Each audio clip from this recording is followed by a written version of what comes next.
कैसे हो my dear students? अच्छे होंगे। आप सभी का स्वागत है आपके अपने YouTube चैनल पर। आप सभी लोग इस समय अपने तैयारी को सही तरीके से आगे बढ़ा रहे होंगे और आपके अच्छे स्वास्थ्य और अच्छे भविष्य की हम कामना करते हैं। आज का मैं सेशन आपके लिए लेकर आया हूं। इससे पहले जब मैंने आपको एक संविधान की वीडियो बनाई थी, संविधान की वीडियो में मैंने आपको बताया था कि मैं अगली वीडियो में क्या बताने वाला हूं। उसमें मैंने आपको बताया कि मैं अगली वीडियो में अपने जो राष्ट्रपति है,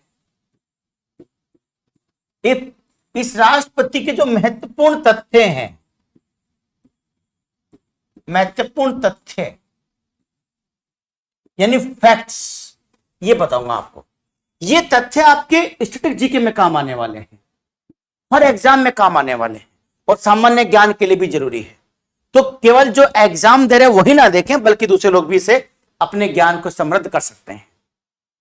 प्रथम राष्ट्रपति से लेकर वर्तमान राष्ट्रपति चुनाव तक जो भारत की 15वीं राष्ट्रपति बनने वाली हैं द्रौपदी मुर्मू, यहां तक सभी राष्ट्रपति से जुड़े हुए विभिन्न किस्से, जो उनके किस्से रहे हैं, किस तरह का उन्होंने काम किया, क्या किस तरह का उन्होंने किस किस राष्ट्रपति काल में क्या सबसे बड़ी इवेंट हुई, 1950 के बाद से अब तक का सभी राष्ट्रपति को हम कवर करेंगे, उनके कार्यकाल के साथ, उनके द्वारा किए गए कार्यों के साथ। इससे आपको बड़ा लाभ होगा बच्चों। स्टैटिक जीके आपकी बहुत सारी चीजें यहां से कवर हो जाएंगी और जो लोग तैयारी नहीं कर रहे हैं, केवल सामान्य ज्ञान के लिए चीजों को देखते हैं, उनके ज्ञान भी समृद्ध होगा। इसी आशा से कि आपको इसका लाभ मिले, बढ़ते हैं हम लोग। राष्ट्रपति का चुनाव की प्रक्रिया चल रही है। राष्ट्रपति का चुनाव जानते हैं आप, अभी जुलाई में होने वाला है। 18 जुलाई को चुनाव है। प्रक्रिया प्रारंभ हो चुकी है निर्वाचन आयोग के द्वारा। 21 जुलाई को मतगणना होगी और उस दिन उसका रिजल्ट आ जाएगा।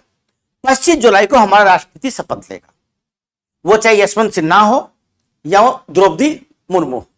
लेकिन द्रौपदी मुर्मू के चांस ज्यादा हैं कि बीजेपी सरकार का यानी एनडीए सरकार का बहुमत है और बहुत सारे राज्यों ने उनको समर्थन किया है।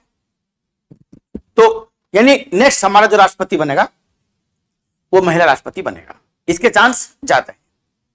राष्ट्रपति चुनाव की प्रक्रिया को निर्वाचन आयोग प्रारंभ करता है। ठीक, हमारे सबसे पहले राष्ट्रपति जो थे वो राजेंद्र प्रसाद थे, सबसे पहले राष्ट्रपति। ठीक, चलिए उनसे हम स्टार्ट करते हैं। सबसे पहले राष्ट्रपति डॉक्टर राजेंद्र प्रसाद 26 जनवरी 1950 से 13 मई 1962 तक रहे भारत के पहले राष्ट्रपति। राजेंद्र प्रसाद संविधान सभा के अध्यक्ष थे, कांग्रेस के बहुत जाने माने बड़े नेता थे, महात्मा गांधी के बहुत करीबी थे और बहुत अनुभवी था।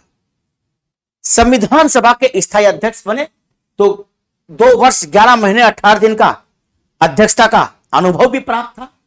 तो 26 जनवरी 1950 को जिस दिन भारत को गणतंत्र घोषित किया गया, उसी दिन सर्वसम्मति से, यानी संविधान सभा ही हमारी संसद बन गई थी, है ना। संविधान लिखने के बाद और 24 जनवरी की अंतिम बैठक के बाद हमारी संविधान सभा समाप्त होगी और संविधान सभा ही के सदस्य क्या बन गए? संसद के सदस्य बन गए, यानी संविधान सभा हमारी संसद में कन्वर्ट होगी। लेकिन जो संविधान सभा थी वो समाप्त होगी कि उसका काम क्या होगा? बिल्कुल समाप्त। संविधान सभा की 2 तरह की बैठकें होती थी, एक संविधान लिखने के लिए और एक संसद को चलाने के लिए। तो संविधान सभा की जो बैठक संविधान को लिखने के लिए होती थी वो प्रक्रिया समाप्त होगी और संविधान सभा की जो बैठक संसद के लिए के रूप में होती थी वो प्रक्रिया अनवरत चलती रही। ये चीजें थी। तो संविधान सभा जो संसद बनी हमारी, उन्होंने सर्वसम्मति से डॉक्टर राजेंद्र प्रसाद को भारत का राष्ट्रपति चुन लिया। तो जो पहले राष्ट्रपति थे भारत के, राजेंद्र प्रसाद, ये भारत के अंतरिम राष्ट्रपति भी थे। अंतरिम बच्चों से बोलते हैं जब कोई स्थायी चीज आने से पहले या कोई स्थायित्व आने से पहले, स्थायी नेता आने से पहले, स्थायी अध्यक्ष बनने से पहले जो बीच की जो व्यवस्था की जाती है उसे अंतरिम व्यवस्था बोलते हैं। क्योंकि राष्ट्रपति के चुनाव में लोकसभा, राज्यसभा और विधानसभाओं के निर्वाचित सदस्य भाग लेते हैं और अभी तक लोकसभा का चुनाव हुआ नहीं था, न ही विधानसभा का और न ही राज्यसभा का। तो निर्वाचित राष्ट्रपति तो होना संभव था नहीं, तो राष्ट्रपति को अंतरिम राष्ट्रपति बने राजेंद्र प्रसाद। जब 1951-52 में और फरवरी 52 तक भारत में लोकसभा और विधानसभा के चुनाव एक साथ हुए।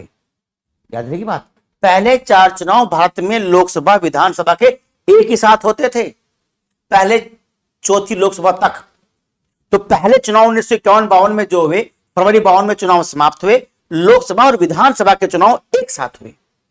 फिर विधानसभा के सदस्यों ने अगले महीने ही राज्यसभा के सदस्यों का चयन किया।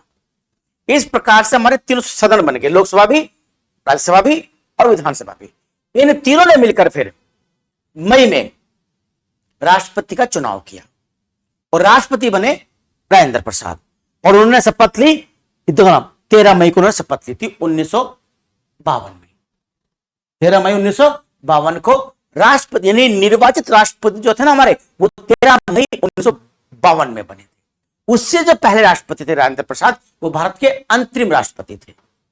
13 मई 1952 को राष्ट्रपति बने हमारे पहले निर्वाचित राष्ट्रपति डॉक्टर राजेंद्र प्रसाद। ये 13 मई को थी, इसीलिए 13 मई को उनका कार्यकाल 1962 में 10 वर्ष के बाद समाप्त हुआ। फिर जब 13 मई 1957 को 5 वर्ष पूरे हो गए, तो ये हुआ कि राष्ट्रपति का चुनाव किया जाए। और क्योंकि संविधान में पहले लिख दिया गया है कि राष्ट्रपति का चुनाव अगले उत्तराधिकारी के आने से पहले ही हो जाना चाहिए, और सुप्रीम कोर्ट ने व्यवस्था दी है कि इस चुनाव को किसी भी हालत में टाला नहीं जा सकता। यह स्थिति है।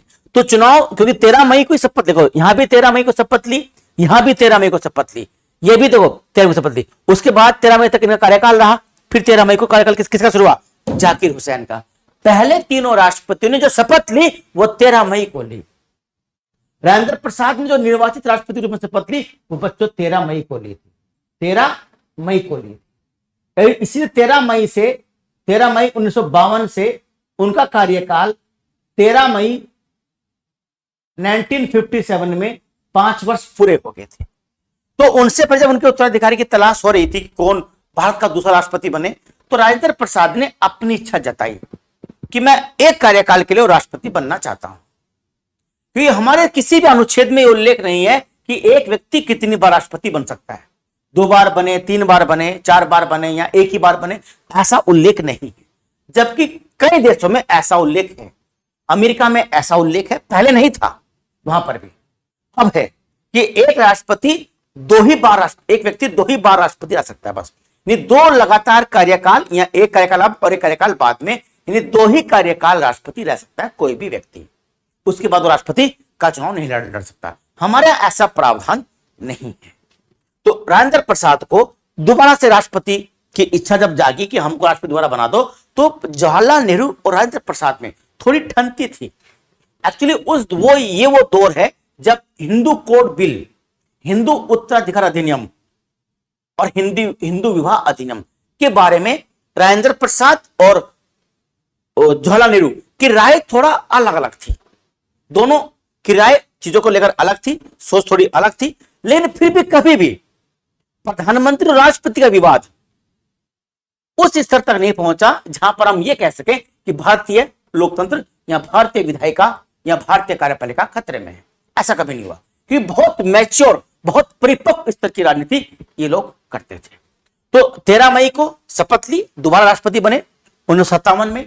फिर 13 मई 1962 में इनका रिटायरमेंट हो गया। 13 मई 1962 को राजेंद्र प्रसाद जी के समय क्या क्या काम हुआ?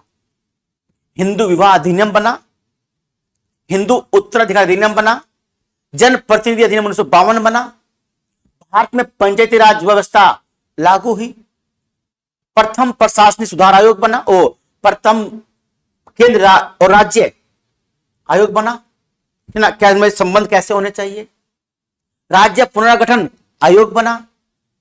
तो कई काम हुए राजेंद्र प्रसाद के कार्यकाल में। ठीक 1962 में 13 मई 1962 तक उनका कार्यकाल रहा राजेंद्र प्रसाद का।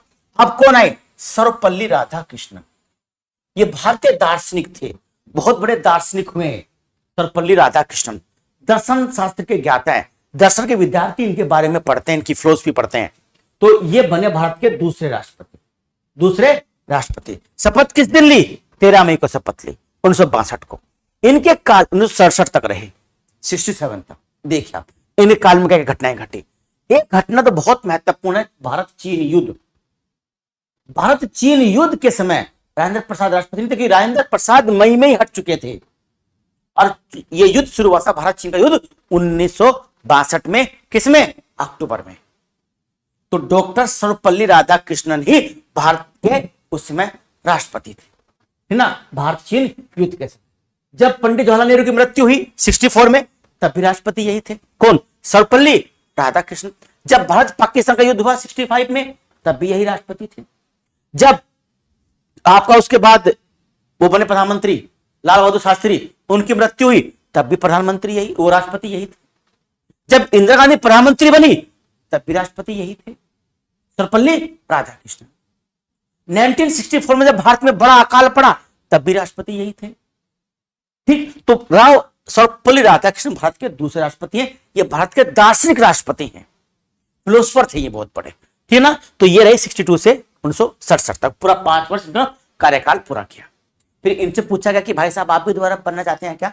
तो उन्होंने इच्छा जाहिर नहीं की, अब मैं राष्ट्रपति बनना नहीं चाहता। क्योंकि एक बार जब राष्ट्रपति बन जाता है, हालांकि ऐसा नहीं है, राष्ट्रपति जब का पद बहुत महत्वपूर्ण पद है, हर व्यक्ति चाहता है कि वो उस पद तक पहुंचे, लेकिन सबकी किस्मत में ऐसा नहीं होता है ना। जैसे कि द्रौपदी मुर्मू को वास्तव में उनके द्वारा किए गए संघर्ष का ही ये प्रतिफल मिला है। इतनी सादगी, इतना सादा जीवन, उच्च विचार, इतने बड़े बड़े पदों पर रही और सामान्य, बिल्कुल बहुत सामान्य आदिवासी जाति से आने वाली महिला, बहुत लंबे समय तक राजनीति में रही। पति और बच्चों की असामयिक मृत्यु होगी, अकेले जीवन जी, तो कहीं ना कहीं उनकी दृढ़ इच्छा शक्ति को दिखाता है और उसी का परिणाम है कि आज वो भारत में राष्ट्रपति पद की एक सख्त दावेदार है, उम्मीदवार है। तो ये आपकी राधाकृष्णन के बारे में हो गया, 67 तक रहे। अब राधाकृष्णन बन गए तो फिर ये तय हुआ कि भारत में भाई कोई मुस्लिम राष्ट्रपति लाया जाए, कोई मुस्लिम चेहरा सामने लाया जाए। तो लाए गए डॉक्टर जाकिर हुसैन, ये भारत के तीसरे राष्ट्रपति हैं। 13 मई को शपथ, क्योंकि पहले शपथ कब होती थी? 13 मई को, अब होती है 25 जुलाई को।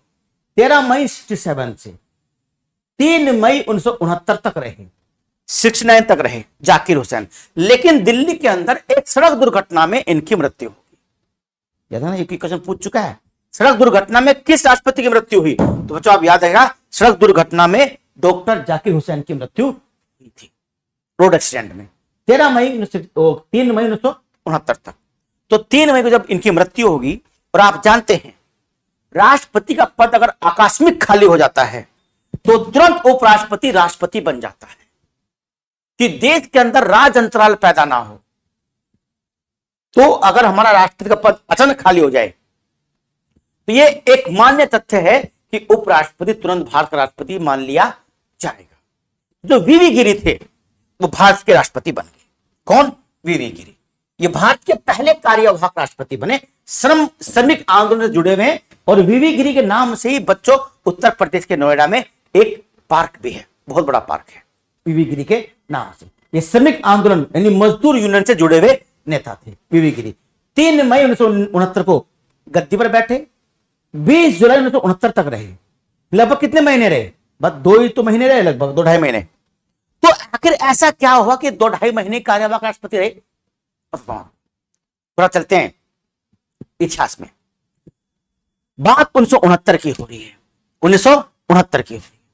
1969 वो समय था जब इंदिरा गांधी धीमे धीमे छोटे छोटे कदमों से बड़ी बड़ी दूरियां तय कर रही थी और जनाधार मजबूत कर रही थी। 14 बैंकों का राष्ट्रीयकरण किया, बहुत आधार मजबूत हो गया। गूंगी गुड़िया कही जाने वाली इंदिरा गांधी भारत की उस दौर की सबसे सशक्त प्रधानमंत्री बनी, है ना। तो इंदिरा गांधी की पकड़ मजबूत हो रही थी कांग्रेस पर भी और भारतीय समाज पर भी। इसलिए इंदिरा गांधी को नकेल कसने के लिए, उनको कमजोर करने के लिए कांग्रेस के कुछ नेताओं ने, जिसमें आपके ये भी थे, क्या नाम आपका जो प्रधानमंत्री बने बाद में, मोरारजी देसाई, के कामराज, और बहुत से नेता थे जो कांग्रेस के इनका पकड़ना वापस खींचा, किसी तरह इंदिरा गांधी का प्रभाव कम हो जाए। तो उन्होंने अपना एक व्यक्ति नीलम संजीव रेड्डी, जो कि इंदिरा गांधी के थोड़ा अगेंस्ट में रहते थे, नीलम संजीव रेड्डी को कांग्रेस ने, जो जिसकी सरकार थी, अपना उम्मीदवार घोषित कर दिया।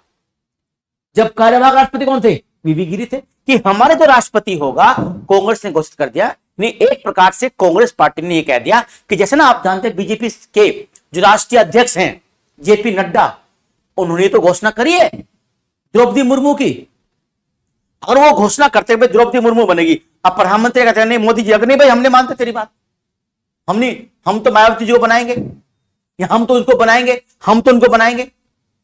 ऐसा नहीं हुआ ना, नहीं हुआ। उस समय ऐसा हुआ, उस समय ऐसा हुआ था कि नीलम संजीव रेड्डी जब विरोधी प्रकार के एक विरोधी थे इंदिरा गांधी के, तो इंदिरा गांधी के तो इनको लगा कि इंदिरा गांधी के विरोधी जब ये राष्ट्रपति बन जाएंगे, कांग्रेस के लोगों को ये लगा, तो ये इंदिरा की कार्यशैली पर कंट्रोल करेंगे। पर इंदिरा गांधी उस दौर की आयरन लेडी थी, वो मानने वाली नहीं थी। उन्होंने वीवी गिरी को प्रस्ताव भेजा कि आप क्यों नहीं निर्दलीय उम्मीदवार बनकर राष्ट्रपति का चुनाव लड़ते हैं। तो वीवी गिरी जो थे, ये वीवी गिरी एक प्रकार से इंदिरा गांधी के समर्थित उम्मीदवार थे। यह समर्थन कोई प्रत्यक्ष नहीं था, अप्रत्यक्ष गांधी जी ने कहा कि चलो भाई खड़े हो वीवी गिरी, क्योंकि वो ऐसा नहीं कर सकती थी। वो कांग्रेस की सदस्य थी, कांग्रेस की प्रधानमंत्री थी, लेकिन उनके वक्तव्यों से, संदेशों से ऐसा जाहिर हुआ मीडिया के माध्यम से कि वीवी गिरी को इंदिरा गांधी चुनाव लड़वा रही है, और ऐसा ही हुआ। तो जब वीवी गिरी को चुनाव लड़ना था राष्ट्रपति का, इंदिरा गांधी ने संकेत दिया कि वीवी गिरी साहब आप निर्दलीय होकर लड़िए ना। जब आप निर्दलीय लड़ेंगे चुनाव राष्ट्रपति का, तो राष्ट्रपति जब आप चुनाव लड़ेंगे तो जाहिर सी बात है आपको राष्ट्रपति के पद से इस्तीफा देना पड़ेगा। आप राष्ट्रपति रहकर अपने पद का प्रचार प्रसार नहीं कर सकते। अब समस्या यह थी कि उसमें कोई उपराष्ट्रपति नहीं था, कि उपराष्ट्रपति राष्ट्रपति बन चुका था। अब समस्या है कि राष्ट्रपति अपना इस्तीफा किसको दे, क्योंकि राष्ट्रपति उपराष्ट्रपति को, उपराष्ट्रपति राष्ट्रपति को अपना त्याग पत्र देता है। अब उपराष्ट्रपति कोई है नहीं, तो क्या करे भाई, राष्ट्रपति इस्तीफा किसे देगा, उपराष्ट्रपति है नहीं। तो फिर इंदिरा गांधी ने एक कानून पास करवाया संसद में कि यदि राष्ट्रपति अपने पद पर नहीं है और उपराष्ट्रपति राष्ट्रपति काम कर रहा है और उपराष्ट्रपति भी नहीं है, तो ऐसी अवस्था में उच्चतम न्यायालय का सर्वोच्च न्यायाधीश, यानी जो मुख्य न्यायाधीश है सुप्रीम कोर्ट का, वो राष्ट्रपति बनेगा। और अगर वो भी उपस्थित नहीं है, वो भी उपलब्ध नहीं है, तो जो सबसे वरिष्ठतम न्यायाधीश है वो तो होगा बिल्कुल, तो फिर वो राष्ट्रपति बनेगा। अगर उपराष्ट्रपति राष्ट्रपति बनना नहीं चाहते हैं, ऐसा होता नहीं है, अगर मान लिया उपलब्ध नहीं है उपराष्ट्रपति, तो उपराष्ट्रपति उपलब्ध नहीं है, तो फिर राष्ट्रपति कौन बने भाई, तो सुप्रीम कोर्ट का मुख्य न्यायाधीश, भारत का मुख्य न्यायाधीश। अगर वो नहीं है, सबसे वरिष्ठतम न्यायाधीश बनेगा, जो उम्र में सबसे वरिष्ठ होगा। अब 33 न्यायाधीश है ना, तो उनमें जो सबसे वरिष्ठ न्यायाधीश है, मुख्य न्यायाधीश के अतिरिक्त फिर वो बनता है। तो ये हुआ, और एम हिदायतुल्लाह को भारत का राष्ट्रपति नियुक्त किया गया। लेकिन इससे पहले की घटना देखिए। अब वीवी गिरी साहब जो थे, वो राष्ट्रपति पद से इस्तीफा किसको दे, जो एम हिदायतुल्लाह राष्ट्रपति बनते तो शपथ भी तो दिलानी थी, उससे पहले राष्ट्रपति पद खाली करना था। अब राष्ट्रपति, फिर यह हुआ कि जो संविधानविद थे, जो संविधान के जानकार थे, उन्होंने कहा कि उपराष्ट्रपति पद से इस्तीफा दिया जाए। तो वीवी गिरी ने उपराष्ट्रपति पद से इस्तीफा लिखा अपना, और जाके अपने ऑफिस में रखा, और अगले दिन उस पर साइन किए। यानी ऐसे व्यक्ति हैं जिन्होंने खुद अपना इस्तीफा अपने द्वारा ही स्वीकार किया है। तो उन्होंने जो इस्तीफा दिया था वो उपराष्ट्रपति के पद से दिया था, ना कि राष्ट्रपति के पद से, ठीक ना। तो फिर राष्ट्रपति तुरंत कौन, तो भारत का जो मुख्य न्यायाधीश था, भारत का जो मुख्य न्यायाधीश था, वो तुरंत भारत का क्या बन गया, राष्ट्रपति बन गया। फिर देश के अंदर राज अंतराल उत्पन्न ना हो। मान लिया हम कहें कि राष्ट्रपति ने आज शाम को 6:10 पर त्याग पत्र दे दिया और उपराष्ट्रपति उपलब्ध नहीं है, तो सुप्रीम कोर्ट का मुख्य न्यायाधीश स्वतः ही भारत का राष्ट्रपति मान लिया जाएगा, ताकि राज अंतराल उत्पन्न ना हो जाए। ये होती है स्थिति। ये देखिए आप, तो ये हो गए जाकिर हुसैन की मृत्यु होगी। तो वीवी गिरी चुनाव लड़ना चाहते थे। अब वीवी गिरी के साथ सत्ता पक्ष था नहीं, यानी जो कांग्रेस थी वो वीवी गिरी साहब के साथ थी नहीं, इंदिरा गांधी का साथ उनको था, तो इंदिरा गांधी ने सबसे पहले वीवी गिरी के चुनाव में अंतरात्मा की आवाज पर वोट देने की बात कही।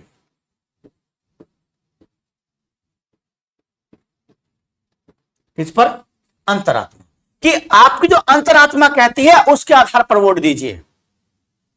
कौन व्यक्ति राष्ट्रपति बनना चाहिए? वीवी गिरी, जो श्रमिक आंदोलन से जुड़े हुए, नीलम संजीव रेड्डी, जो हमेशा से सरकार की टांग खींचते रहते हैं। कौन राष्ट्रपति बने? तो अंतरात्मा की आवाज पर लोगों ने मतदान दिया और मतदान हुआ।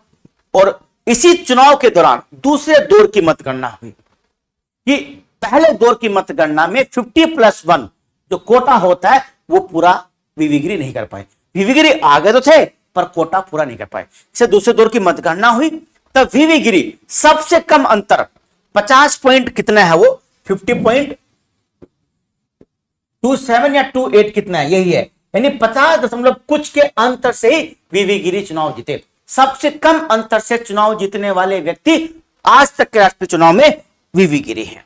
और सबसे अधिक अंतर से जीतने वाले व्यक्ति वो बच्चों राजेंद्र प्रसाद है दूसरे कार्यकाल के दौरान 57 में। देखिए, पंडित जवाहरलाल नेहरू चाहते नहीं कि राष्ट्रपति बने सेकंड चांस के लिए, लेकिन राष्ट्रपति बने और सबसे अधिक यानी 99 पॉइंट कुछ इनको वोट मिले थे, 10.9 या कितना परसेंट इनको वोट मिला था।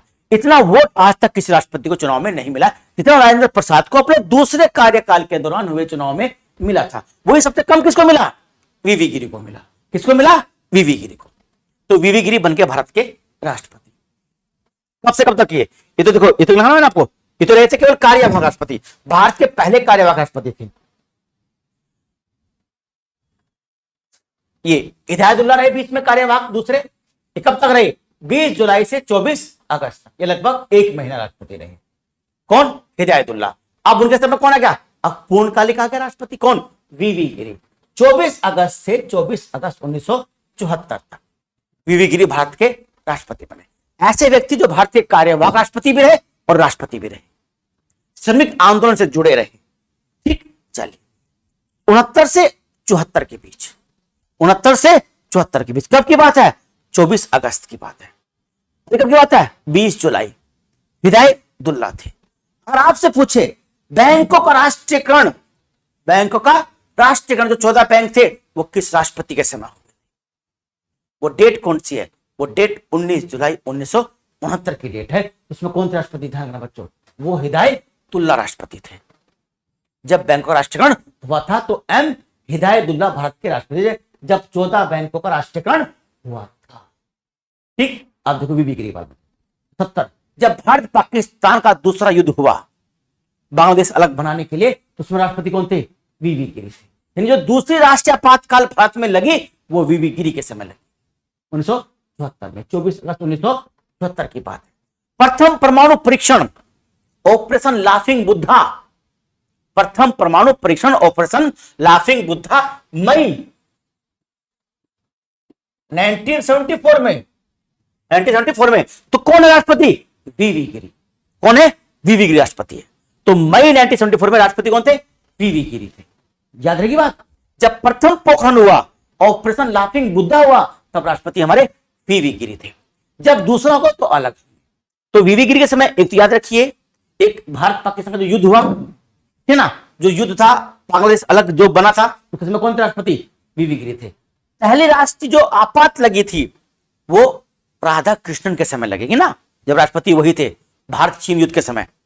उसके बाद कब युद्ध हुआ? भारत पाकिस्तान का युद्ध 1965 में हुआ था, पर उस समय 1962 वाली राष्ट्रीय आपात ही चली आ रही थी, है ना। तो ये लगी आपकी भारत में फिर दूसरी राष्ट्रीय आपात इसके समय के वीवी गिरी के समय 1971 में वो वीवी गिरी लगाई थी।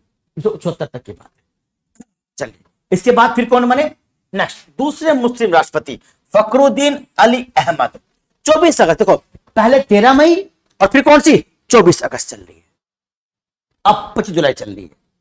ठीक, 24 अगस्त 1969 को इन्होंने शपथ ली राष्ट्रपति पद की, भारत के 7वें राष्ट्रपति।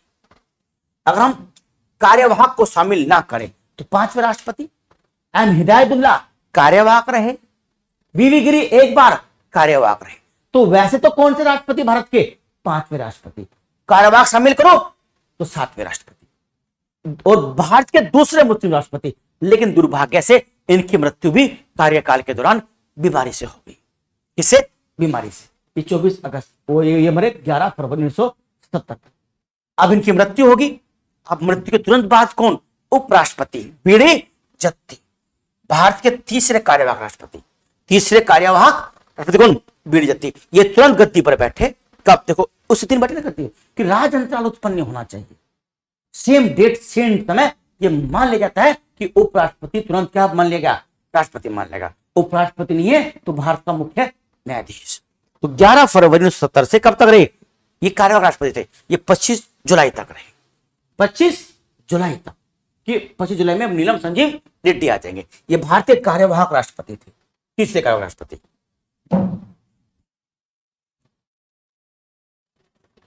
25 जुलाई 1970 की बात है। अच्छा हाँ, इस काल की जो घटना तो रहेगी, बहुत महत्वपूर्ण घटना है।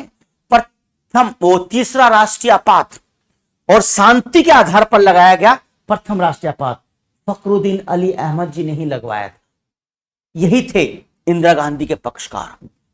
इंदिरा गांधी ने जब तीसरा राष्ट्रीय आपात लगाया जो कि आंतरिक अशांति के आधार पर था, उस राष्ट्रीय आपात की खबर बच्चों किसी कैबिनेट मंत्री तक को नहीं थी।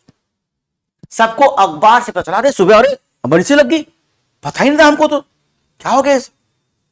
ये फखरुद्दीन अली अहमद को इंदिरा गांधी ने खुद कहा सुबह को या रात को 12 बजे से राष्ट्रीय आपात घोषणा कर दो। राष्ट्रपति जी ने कुछ नहीं पूछा, क्यों मैडम, क्या करना चाहिए, क्या चाहती हैं आप, कुछ नहीं, वापस करे, कुछ नहीं था। तुरंत मान लिया और तुरंत राष्ट्रीय आपात लागू। और तुरंत देश को पता चला। सुबह के समय जब अखबार देखा तो अखबार पर भी सरकार नियंत्रण था। टीवी चैनल तो उस समय इतने नहीं होते थे, तो टीवी की शुरुआत ना के बराबर थी। रेडियो खूब चलती थी, तो पता चला रेडियो में सुबह खबर मिली देश में प्रधानमंत्री ने राष्ट्रीय आपात की घोषणा कर दी है, सभी लोगों के मौलिक अधिकार समाप्त हो गए हैं, कोई भी घर से बाहर निकलेगा तो पुलिस को पकड़ सकती है और लंबे समय तक जेल में रख सकती है ना। आपके भाग 3 के सभी मौलिक अधिकार निलंबित हो गए। समाप्त नहीं बोलते हैं, निलंबन बोलते हैं। निलंबित हो गए। 20 और 21 भी निलंबित थे। वो तो 44वें संशोधन से क्या कि कम से कम 20-21 तो निलंबित मत करो, जीने का अधिकार तो बना रहने दो, है ना। तो 20-21 समाप्त थे उस समय भी, तो बाद में व्यवस्था की 20-21 समाप्त नहीं होंगे। तो ये थे आपके फखरुद्दीन अली अहमद, भारत में तीसरा राष्ट्रीय आपात लगाने वाले। पहले थे राष्ट्रीय आपात लगाने वाले कौन? सर्वपल्ली राधाकृष्णन, दूसरे वीवी गिरी और तीसरे फखरुद्दीन अली अहमद।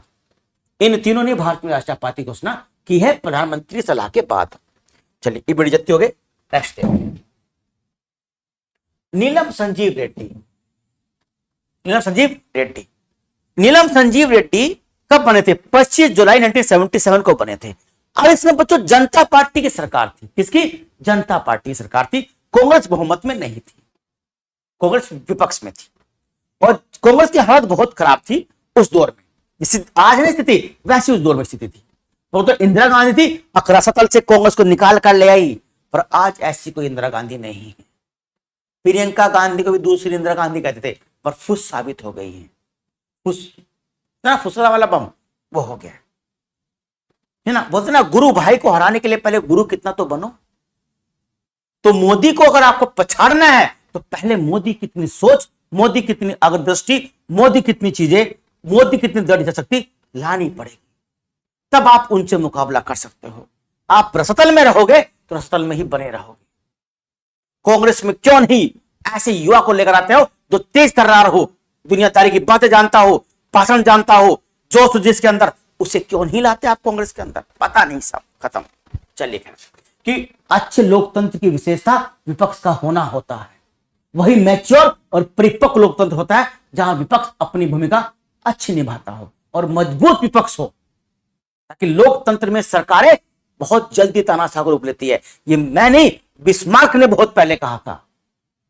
बिस्मार्क जो कि चांसलर थे जर्मनी के, बहुत पहले कहा था अब लोकतंत्र सरकारें तानाशाह बन सकती हैं। ऐसा ना हो इसलिए विपक्ष का होना बहुत जरूरी है और मजबूत विपक्ष होना चाहिए। पर आज विपक्ष तो रसातल के भी जो नीचे है ना वहां चला गया है। कैसे आएगा कोई नहीं जानता, आने नहीं देंगे। नीलम संजीव रेड्डी भारत में निर्विरोध चुने जाने वाले एकमात्र राष्ट्रपति हैं। निर्विरोध इसलिए चुने गए थे कि जनता पार्टी की सरकार थी, कांग्रेस के खिलाफ जितनी पार्टी सब आपस में एक होगी और बन गई जनता पार्टी। प्रधानमंत्री बने मोरारजी देसाई। अब अकेली कांग्रेस बच गई तो अकेली कांग्रेस क्या कर लेती बेचारी, तो उसने अपना उम्मीदवार खड़ा नहीं किया कांग्रेस ने। बाकी सब पार्टी ने क्या कहा, अकनीलम संजीव रेड्डी जो पहले चुनाव हार चुके थे राष्ट्रपति का वीवी गिरी खिलाफ, भारत के राष्ट्रपति के लिए नामित कर दिए गए। कौन? नीलम संजीव रेड्डी। ये लोकसभा के अध्यक्ष भी रहे हैं, लोकसभा के अध्यक्ष राष्ट्रपति बनने से पहले थे, है ना। तो नीलम संजीव रेड्डी भारत के निर्विरोध चुने जाने वाले पहले राष्ट्रपति। और जिनकी शपथ हुई बच्चों, वो शपथ 25 जुलाई को हुई। और 25 जुलाई के बाद सौभाग्य है हमारा कि हमारा कोई राष्ट्रपति भी असामयिक मृत्यु नहीं मरा है, इस समय से पहले नहीं मरा है। सभी ने अपना पूरा 5 वर्ष का कार्यकाल पूरा किया है, इसीलिए लगातार 25 जुलाई को शपथ होती आ रही है। कोई डेडलाइन नहीं है, अब 25 को ही होगी। मान लिए अचानक से कोई राष्ट्रपति पद खाली हो जाए 1 साल बाद, 2 साल, 3 साल के बाद, और वो मान 1 जनवरी हो, तो ये नहीं कि वो 25 जुलाई का इंतजार करेंगे, 25 जुलाई का इंतजार करेंगे, नहीं भाई 25 जुलाई आने दो, चुनाव करेंगे ना, कोई जरूरी नहीं है। हम उससे पहले ही अपना चुनाव कर सकते हैं और उससे पहले शपथ दिला सकते हैं कि हमारे कहीं लिखा हुआ नहीं है, प्रावधान नहीं है। अमेरिका में प्रावधान है कि 20 जनवरी को ही शपथ होगी नए राष्ट्रपति की, हमारा लिखा हुआ नहीं है। तो 25 जुलाई को शपथ होती है। फिलहाल कब तक होगी ये कुछ नहीं पता। जब तक हर राष्ट्रपति कार्यकाल पूरा कर रहा है तो कोई दिक्कत नहीं है। बीच में कोई दुर्घटना होगी मान लिया राष्ट्रपति के पद को लेकर, वो मान लिया दिसंबर में घटना हुई तो 6 माह तो बोध बैठता है। तो दिसंबर में घटना होगी मान लिया, तो जनवरी तक तो नया राष्ट्रपति बनाना पड़ेगा एकदम से। तो जो राष्ट्रपति बनेगा वो उससे पहले शपथ लेगा, 25 जुलाई से पहले। तो 25 जुलाई को डेट संविधान में लिखी हुई नहीं है, एक परंपरा है जो चली आ रही है, बस ये है। तो ये 25 जुलाई की शपथ नहीं, तब से क्या लगातार 25 जुलाई की शपथ लेते आ रहे हैं राष्ट्रपति। नीलम संजीव रेड्डी 1982 तक रहे, 1982।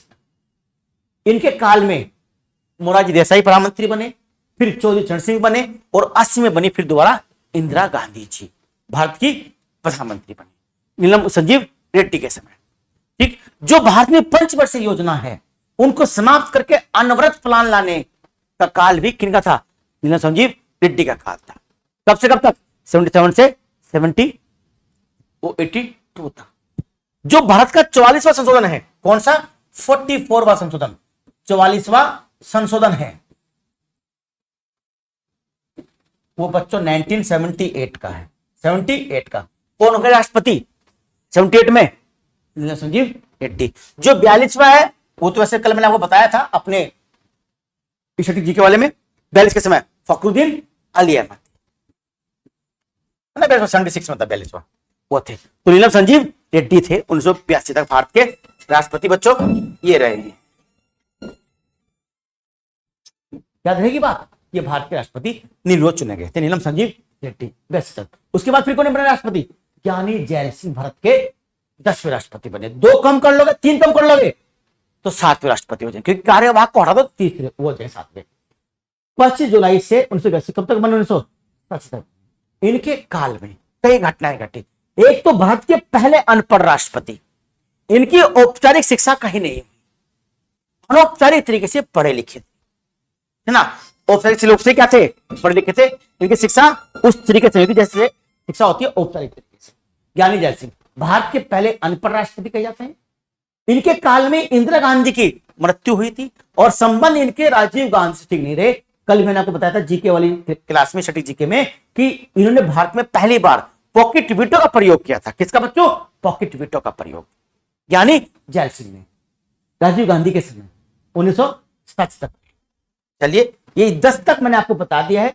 10 के बाद जो है जैसे आपके आर वेंकटरमन है, डॉक्टर शंकर दयाल शर्मा है, के.आर. नारायणन है, एपीजे कलाम है, ठीक है ना। कलाम साहब के बाद फिर प्रतिभा देवी सिंह पाटिल है, प्रणब मुखर्जी, रामनाथ कोविंद और द्रौपदी मुर्मू। ये जो इतने जो बच के, ये आपके अगली क्लास में होगा। कि सभी राष्ट्रपति को हम एक क्लास में कवर कर दे, ये संभव नहीं है। 2 घंटे क्लास बैठेगी, उसको कोई मतलब नहीं है। अगली क्लास में जो बाकी राष्ट्रपति बन गए इसके बाद के, जैसे हम करेंगे शुरू कल को कहां से? के.आर. नारायणन से, है ना। तो उनके काल में कौन कौन सी घटनाएं घटी, क्या संबंधित है? जैसे आपसे अगर मैं पूछूं, आप अगर बताना कमेंट्स करके, अगर आप वीडियो देख रहे हैं तो, ऐसा कौन सा भारत का राष्ट्रपति है जो किसी राज्य में मंत्री भी रहा हो, किसी राज्य का मुख्यमंत्री भी रहा हो, किसी राज्य का राज्यपाल भी रहा हो, राज्य का राज्यपाल भी रहा हो, भारत का उपराष्ट्रपति भी रहा हो और भारत का राष्ट्रपति भी रहा हो और केंद्र में मंत्री भी रहा हो। कौन है ऐसा? कमेंट्स करके कल तक बताइएगा जरूर, बाकी तो हम कल पढ़ेंगे। बच्चों चैनल को सब्सक्राइब जरूर करें, जो पहली बार आए हैं बहुत लाभ मिलने वाला है आपको, अपने अनुभव का हम आपको लाभ जरूर देंगे। ठीक बच्चों, शेयर और लाइक जरूर करें। जय हिंद, जय भारत।